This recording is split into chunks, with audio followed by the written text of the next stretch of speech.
maging matatag ka. Okay. Kung talagang mahal mo yung anak mo, ipaglaban mo, gumawa ka ng paraan. Lahat ng kaya mo, ibigay mo. Lahat ng talento mo, resources mo, Okay. i-boost mo na.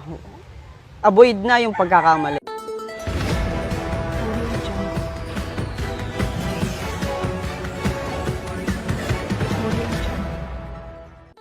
Ang nilalaman ng mga usaping ito ay sariling pananaw at personal na saloobin ng mga individual patungkol sa mga isyong ito. Ito walang kinalaman ang patnugutan ng programang ito. Magandang araw mga misi. Stop muna tayo sa pagiging chismosa ngayong araw Ito po ang inyong Mami Jo. At may bisita tayo ngayon para pag-usapan po natin ang napakahalagang parte ng ating tahanan, ang pagiging tatay. Hello Kuya, pakilala mo ang iyong sarili. Ako si Richie, dati akong OFW, dati rin akong may negosyo rito. Ngayon, isa akong single dad. Single dad. So, paano ba?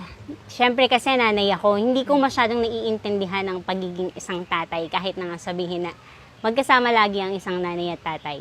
So, pwede mo pang pahapyawan kami tungkol sa pagiging haligi ng tahanan. Well, ang side ko kasi, wala akong asawa, so halos lahat kailangan magampanan ko. Okay? Kailangan makapag-provide ako para sa anak ko. At the same time, ma-sure ko rin na naaalagaan ko yung anak ko kahit wala ako doon. That's good. Kuya, ilan po ba ang anak nyo? Ang anak ko ay baby pa lang, 1 year old and 2 months. Okay. Mabata pa siya, no? Baby pa lang. First time maging daddy, no? Yes, first time ko. Kaya So, ano pong pinagkakaabalahan niyo sa buhay para masabing binibigyan mo na magandang buhay ang iyong anak? well, nang una, nag-OFW ako. Kaya lang, niisip ko na baka hindi na ako makilala ng anak ko. Kaya nang umuwi ako, hindi na ako nag-decide na bumalik ulit sa Singapore. Kaya nag-focus na ako dito. Ang plano ko ngayon ay makapagbukas ng simpleng negosyo na bubuhay sa akin tsaka sa anak ko. Maganda yun, kuya, para mabuhay mo ang anak mo kahit isa ka lang single dad, no? Kuya, paano ka nga ba naging single dad? Kwento mo naman ng konti sa amin. Well, nung una, dati akong OFW. Okay. Na umuwi ako dito sa Pilipinas, I have decided na magnegosyo ko. Luckily, umasenso naman, naging ayos naman yung negosyo ko. Kaya lang, habang tumatagal, naisip ko na parang malungkot. May pera ka, may kotse ka, may truck, may bahay. Kaya lang, parang may kulang. Wala akong pamilya, sarili kong anak. So,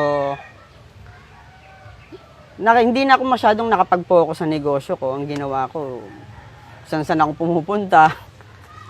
And then, nang nagkaroon ako ng asawa o ng karelasyon, hindi na ako masyadong nakapag-focus dun sa negosyo, kaya binenta ko na lang. Sadly, nang nanganak yung asawa ko, hindi niya kinaya, so naiwan na lang ako, tsaka yung anak ko. So parang nahirapan ka ba, kuya, sa transition mo mula dun sa pagiging binata mo na parang easy go lucky ka, tapos bigla kang naging ama? Or ilang taon ka po ba naging ama? Ngayon, 1 taon at pa lang, 2 buwan. Yun lang talaga. Ang baby mo, 1 taon at 2 buwan. Oo. Pero ikaw, kung ilang taon ka na po, nag-asawa, nagkaroon ng Nag-asawa karelasyon? ko, 37 na ako eh. Kasi more on focus ko talaga, negosyo eh. Yung transition mo sa pagiging easy-go-lucky mo na binata hanggang sa pagiging ama, gaano kahirap po iyan para sa'yo? Mahirap kasi lahat babaguhin mo eh. So, minsan, sa totoo lang talaga, iniisip ko, more for sa anak ko lang eh. Kung ano yung makakapagpasaya sa akin, sana muna yun eh. Okay. So, ganyan talaga ang mga ulirang ama, no? Iniisip muna yung sarili. Iniisip muna ang anak bago yung sarili. So, ayun, ano naman yung transition mo naman mula nung nawala yung asawa mo, tapos naging isa ka na lang solong ama? Paano yung naramdaman mo? Medyo masakit ng una kasi hindi ko akalain na ganun kabilis. Na iniisip ko kasi, yung in-expect ko, hindi nangyari. Mhm. So, napakahirap. So, yung nangyari sa akin yon yung pagkawala ng asawa ko, pero may baby ako, medyo na-depress ako. Ang ginawa ko, binenta ko yung ibang ari-arian ko, na kasi hindi ako makapag-focus eh. So, humingi ako ng tulong doon sa magulang ko, iniwanan ko muna yung baby ko, kaya nag-abroad ulit ako. Okay. Kaya lang naisip ko na nakakalungkot, baka if ever na tumagal pa ulit ako sa Singapore, baka hindi na ako makalala ng anak ko, kaya I decide na bumalik na rito. Tapos, mag-uumpisa ka na uli ng panibagong Obligado buhay ako na mag-umpisa ulit. Kuya, meron ka pa bang plano na maghanap pa ng panibagong makakasama sa buhay? Yun lang. Sa tingin mo?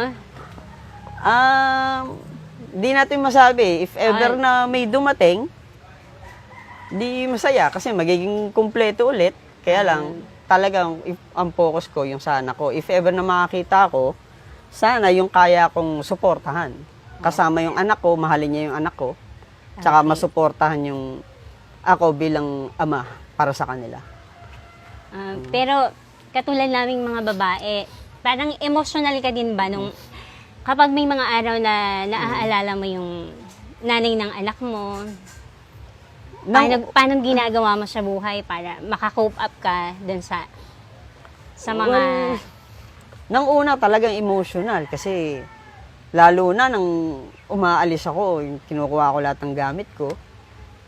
Habang nagdadrive ako, hindi ko alam, umiyak ako eh.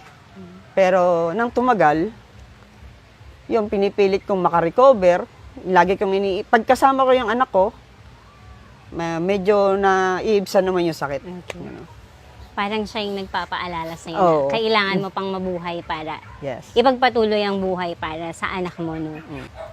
So, kuya, sa lahat ng mga naranasan mo sa pagiging tatay na yan, meron ka bang maipapayo sa iba tungkol sa mga katulad mong ama na naiwan ang anak at walang katuwang sa buhay?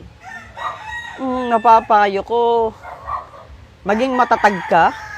Okay? Kung talagang mahal mo yung anak mo, ipaglaban mo, gumawa ka ng paraan. Lahat ng kaya mo, ibigay mo. Lahat ng talento mo, resources mo, Okay. i-boost mo na. Avoid na yung pagkakamali. Avoid mo na yung pagkakamali na yan. Mag-focus ka lagi. Siyempre, unang-una, iisipin mo yung health mo. Kasi mag-isa ka lang eh. Okay. Nagtataguyod sa anak mo. Tama naman. Bawal kang magkasakit. Kasi pag nagkasakit ka, Yes. sino mag-aalaga sa anak mo? So, number 1 yun, alagaan mo yung anak mo, alagaan mo yung sarili mo, at the same time, maging matatag ka. Iwasan mo na yung mga bisyo. Ganun. At higit sa lahat, ang ating Panginoon, magdasal ka para magabayan tayo sa mga pagsubok na darating pa.